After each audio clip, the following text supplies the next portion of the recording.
Present by Ravi studio Ambikapur.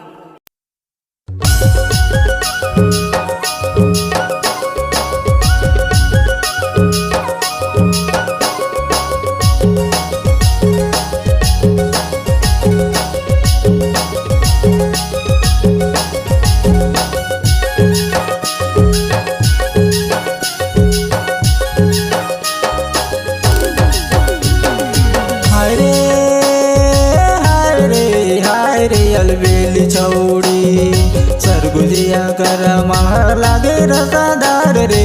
हाय रे अलबेली छौड़ी हाय रे अलबेला छौड़ा सरगुजिया कर महर लागे रसादार का। हाय रे अलबेला छौड़ा हाय रे अलबेली छौड़ी सरगुजिया कर महर लागे रसादार रे। हाय रे अलबेली छौड़ी हाय रे अलबेला छौड़ा सरगुजिया कर महर लागे रसादार का। हाय रे अलबेला छौड़ा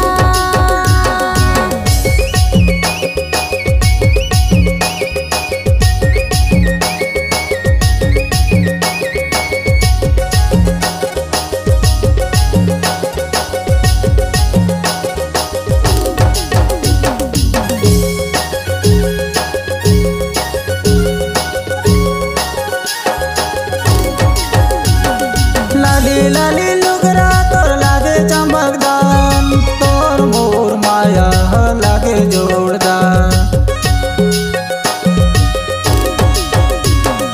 लाली लुगरा तोर लागे चमकदार, तोर मोर माया लागे जोरदार। तोर मोर माया लागे जोरदार। हाय रे अलबेली छौड़ी सरगुजिया कर महर लागे रसादार रे। हाय रे अलबेली छौड़ी हाय रे अलबेला छौड़ा सरगुजिया कर महर लागे रसादार का। हाय रे अलबेला छौड़ा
अलबेली छौड़ी कर